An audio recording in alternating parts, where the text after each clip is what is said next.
வணக்கம் ma'am. Hello sir. உங்கள intro பண்ணிக்கங்க. உங்களுடைய ஜர்னிய பத்தி சொல்லுங்க. Okay sir. ஸோ என் நேம் தனுஷா. ஸோ நான் ஒரு polity and development administration faculty. So UPSC and TNPSC ஆஸ்பிரன்ஸ்க்கு ஹேண்டில் பண்ணுறேன். அண்ட் இது இல்லாமல் நான் தனுஷா டாக்ஸ் அப்படின்ற ஒரு இன்ஸ்டாகிராம் அண்ட் டெலிகிராம் பேஜ் அதை ரன் பண்ணிகிட்ருக்கேன். மெயினாக அது ஒரு மினி கிளாஸ் ரூமாக நான் பார்ப்பேன்னு வச்சுக்கோங்களேன். ஏன்னா கண்டென்ட் பேஜஸ்லாம் நிறையா இருக்குது. அண்ட் ஒன் திங், நானும் ஒரு ஆஸ்பிரண்ட்டாக இருந்தேன். ஸோ நான் ஃபர்ஸ்ட் யூபிஎஸ்சி ஆஸ்பிரண்ட்டு. அதுக்கப்புறம் யூபிஎஸ்சி படித்ததை வச்சு டிஎன்பிசி குரூப் 1, குரூப் 2, அப்புறம் எஸ்எஸ்சியோட சிஜிஎல்லோடைய மெயின்ஸோ இல்லை டிஎன்சிஎம் ஃபெல்லோஷிப்போ, அண்ட் இது இல்லாமல் ரயில்வேஸுடைய லெவல் 2, 3, 5, 6 இது எல்லாத்தோடைய ஃபைனல் வரைக்குமே போயிருக்கேன். ஸோ அன்ஃபார்ச்சுனேட்லி அதெல்லாம் கிளிக் ஆகலை. அண்ட் அந்த எக்ஸ்பீரியன்ஸ் ஆக்சுவலி இத்தனை வருஷமாக என்னோடய எக்ஸ்பீரியன்ஸ். ஸோ 6 இயர்ஸாக நான் இந்த ஃபீல்டில் இருக்கேன். ஸோ கண்டென்ட் டெவலப்பராக இருந்துட்டு அப்புறம் வந்து ஒரு அகாடமியில் டீச் பண்ணிகிட்டு இருந்தேன். ஸோ இப்போ வந்து இன்னொரு அகாடமியில் ஷிஃப்டட். ஸோ இது ஒரு பாப்புலர் அகாடமியாக தமிழ்நாட்டில் இருக்குது. அண்ட் அங்கே வந்து டீச் பண்ணிகிட்ருக்கேன். அண்ட் மெயினாக இதுதான் என்னோட இது. அண்டு ஆக்சுவலி என்னோடய எக்ஸ்பீரியன்ஸஸ் தான் என்ன ஸ்டூடெண்ட்ஸ் கூட எமோஷ்னலி கனெக்ட் பண்ண வைக்குது அப்படின்றது என்னோடது. அதனால தான் என்னோடய பேஜே வந்து ஒரு மினி கிளாஸ் ரூம் மாதிரி பார்க்குறேன் அப்படின்னு சொல்கிறேன். கண்டென்ட் பேஜாக பார்க்கல அப்படின்னு. So yes, that is all.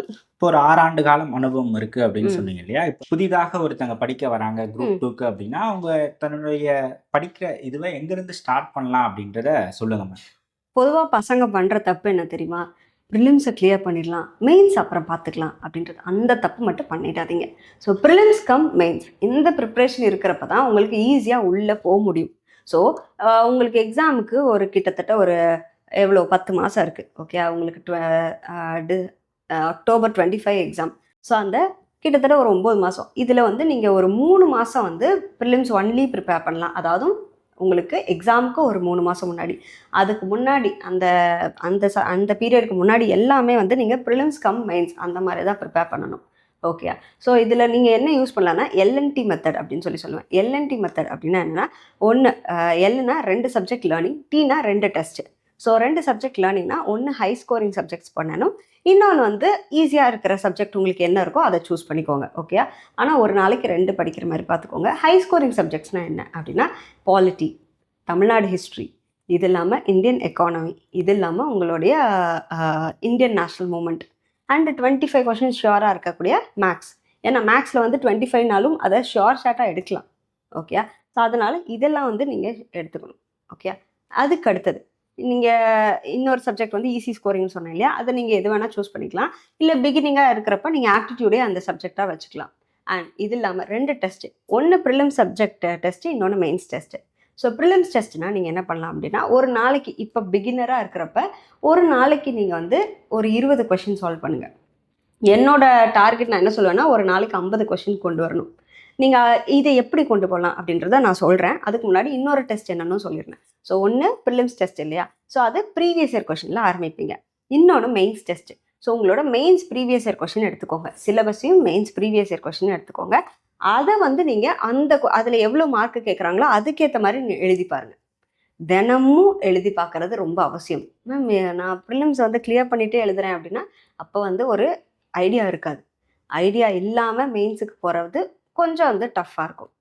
And இப்போ வந்து ப்ரிலிம்ஸ் நீங்கள் எழுதுறீங்க அப்படின்னா என்ன பண்ணலாம்? ப்ரிலிம்ஸ் டெஸ்ட் எழுதுறீங்கன்னா ஃபஸ்ட்டு 10 நாளைக்கு 10 கொஷின் சால்வ் பண்ணுங்கள். அடுத்த 20 நாளைக்கு 20 கொஷின் சால்வ் பண்ணுங்கள். அதுக்கடுத்தது 25 கொஷின் 25 நாள். இந்த மாதிரி கொஞ்சம் கொஞ்சமாக இன்க்ரீஸ் பண்ணிட்டு வாங்க. உங்களுக்கு அந்த ஒரு ஐயோ இவ்வளோ படிக்கிறோமோ அப்படின்ற பெயின் இருக்காது. சும்மா கொஷின் டெஸ்ட்டு 10 கொஷின்றது என்ன இவ்வளோ தானே அப்படின்னு தோணும்.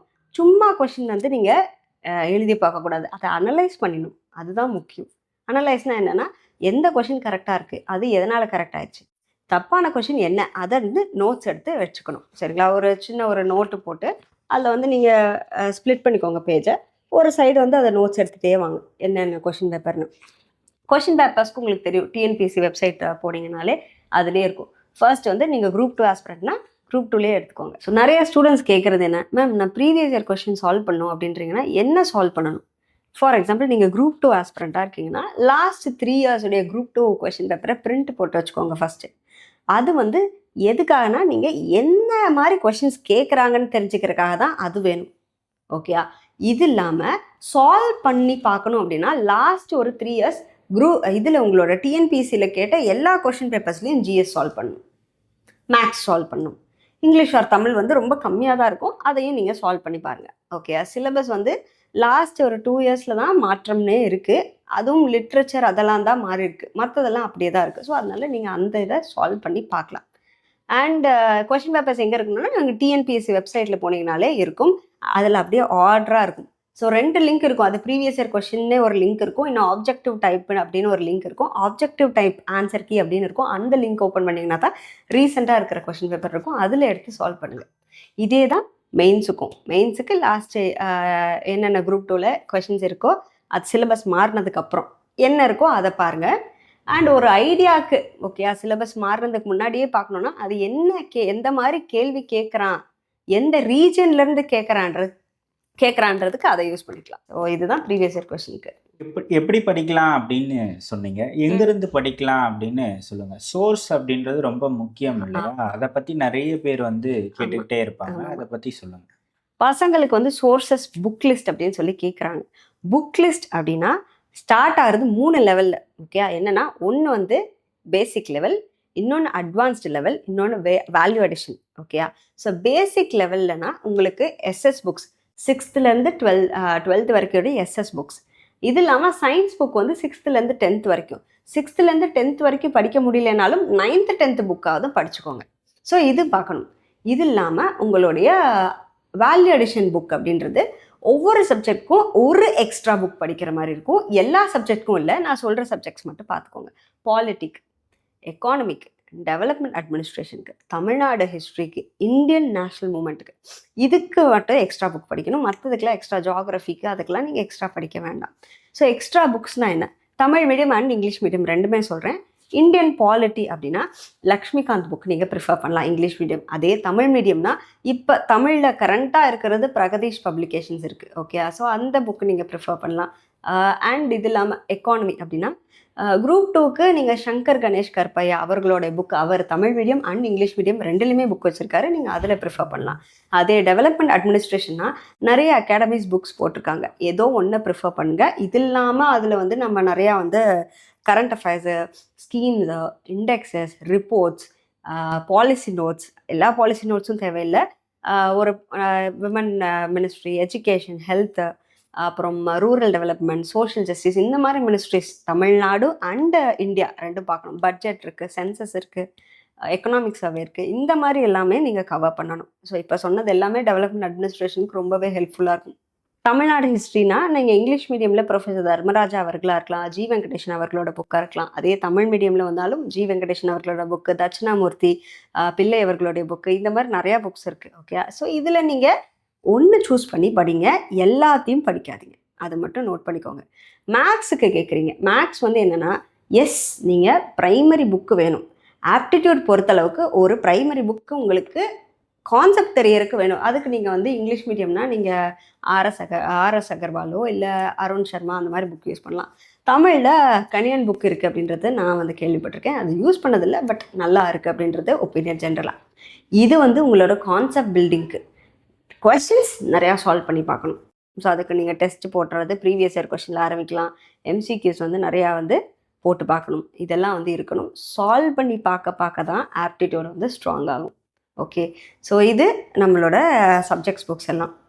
இதுக்கு அடுத்தது வேல்யூ அடிஷன். ஸோ நான் பேசிக் புக்ஸ் சொன்னேன், அட்வான்ஸ்ட் புக்ஸ் சொன்னேன், வேல்யூ அடிஷன் மெட்டீரியல் அப்படின்னு இருக்குது. அது என்ன வேல்யூ அடிஷன் மெட்டீரியல் அப்படின்னா, நீங்கள் இப்போ இந்த ஒரு டாபிக் மட்டும் இந்த புக்கில் இல்லை, நான் எங்கே போய் படிக்கிறதுன்னு தனியாக அதுக்குன்னு ஒரு புக் வாங்கக்கூடாது. அந்த topic, particular topic. Okay, so preamble பற்றி எல்லாத்துலேயும் இருக்கும், நான் சும்மா சொல்கிறேன். ப்ரியாம்பிள்னு போட்டு டிஎன்பிஎஸ்சின்னு போடுங்க, அதில் கண்டென்ட் வரும். இல்லையா, ப்ரியாம்பிள்னு போட்டு அந்த கண்டென்ட் எங்கேயும் இல்லைன்னா யூபிஎஸ்சின்னு போடுங்க, அதில் கண்டிப்பாக கண்டென்ட் இருக்கும், அதில் உங்களுக்கு தேவையானது மட்டும் படிச்சுக்கோங்க. ஸோ புதுசாக ஒரு சின்ன டாபிக் இல்லைன்னு புதுசாக புக்கு வாங்குறது தவறாயிடும். ஓகே, ஸோ அதை மட்டும் பண்ணாதீங்க. ஏன்னா புக்கு இருக்கும், நிறைய புக்கு இருக்கும், நிறையா படிச்சுட்டே இருக்கிற மாதிரி இருக்கும். ஆனால் வந்து ஒரு புக்கை 5 வாட்டி படிக்கணும் இந்த எக்ஸாமுக்கு, 5 புக்கை ஒரு வாட்டி படிக்கிறது இந்த எக்ஸாம் கிடையாது. ஓகே, நீங்கள் பிஹெச்டி பிஜி வந்து பண்ணலை, அது மட்டும் ஞாபகம் வச்சுக்கோங்க. ஓகே, இப்போ ஒரு 5 ஆண்டுகளுக்கு முன்னாடி அப்படின்னா குறைவான சோர்ஸ் இருந்தது, அதையே திரும்ப திரும்ப படிக்கிற மாதிரி இருந்தது. இப்போ நிறைய சோர்ஸ் இருக்கிறதால தேடி தேடி போய் இதுல கொஞ்சம், அதுல கொஞ்சம், அதுல கொஞ்சம் அப்படின்ட்டு அது பண்றாங்க. ஸ்ப்ளிட் அப் ஆயிடுறாங்கல்ல. ரொம்ப தப்பு பண்றாங்க. அதுதான் கொஞ்சம் ரொம்ப தப்பாயிடும். ஓகே. ஏன் ஏன் சொல்றேன்னா, நீங்க எவ்ளோ எவ்ளோ படிக்கிறீங்களோ இந்த எக்ஸாம் காம்படிட்டிவ் எக்ஸாம் நீங்க என்ன யுபிஎஸ்சி எடுத்துக்கோங்க, டிஎன்பிஎஸ்சி, எஸ்எஸ்சி, ரயில்வேஸ் எந்த எக்ஸாம்னாலுமே ரிப்படிஷன். ஓகே. நீங்க ரிவிஷன் பண்ணிட்டே இருக்கணும். Okay. So daily, weekly, monthly. Okay. இது எல்லாம் ரிவிஷன் பண்றதுல தான் இருக்கோ தவிர புதுசு புதுசா கண்டென்ட் தேடி படிக்கிறது. இப்போ நான் இந்த 3 சோர்ஸ் சொல்றேன் இல்லையா? 3 லெவல்ஸ் ஆஃப் சோர்சஸ் சொன்னேன் இல்லையா? அந்த 3 லெவல் சோர்சஸ் மட்டும் யூஸ் பண்ணுங்க. பேசிக் லெவல், அட்வான்ஸ் லெவல், அது இல்லாமல் வேல்யூ அடிஷன். இது மட்டும் யூஸ் பண்ணுங்க. வேற எதுவும் பண்ண வேண்டாம். புக்ஸ் வந்து நான் ஃபர்ஸ்ட் 2 இது சொன்னேன் இல்லையா? அதுலேருந்து எடுத்துக்கோங்க. ஓகே.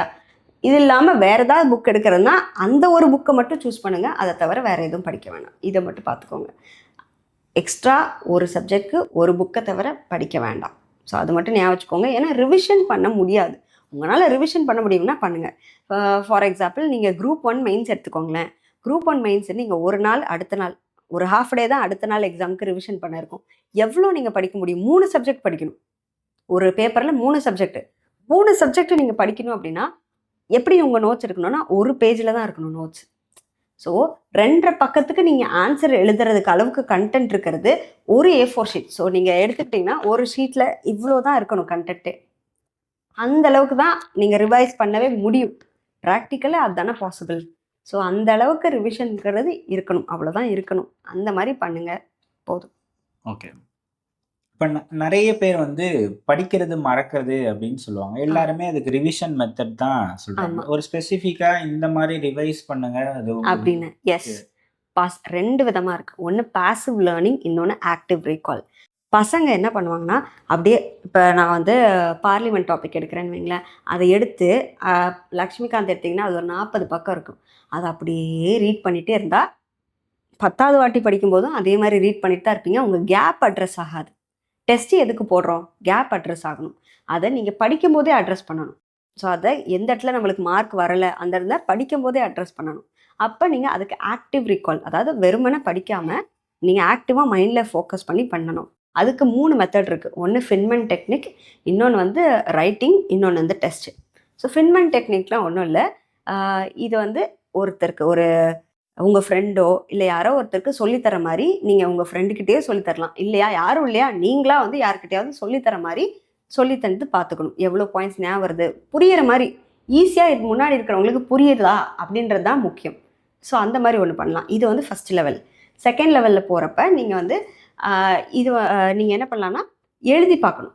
ஸோ பார்லிமெண்ட் டாபிக் எடுத்துக்கிட்டிங்கன்னா என்னென்ன பாயிண்ட்ஸ்லாம் ஞாபகம் வருது அப்படின்றத எழுதணும். பார்ட் 5 ஆர்டிகிள்ஸ் என்ன, என்னென்ன பீப்புள் வராங்க, லோக்சபா என்ன, ராஜ்யசபா என்ன, என்னென்ன நேம்ஸு, இதெல்லாம் ஃபுல்லாக எழுதி பாருங்கள். எவ்வளோ வரைக்கும் எழுதி பார்க்க முடியுமோ அந்த வரைக்கும் எழுதி பாருங்கள்.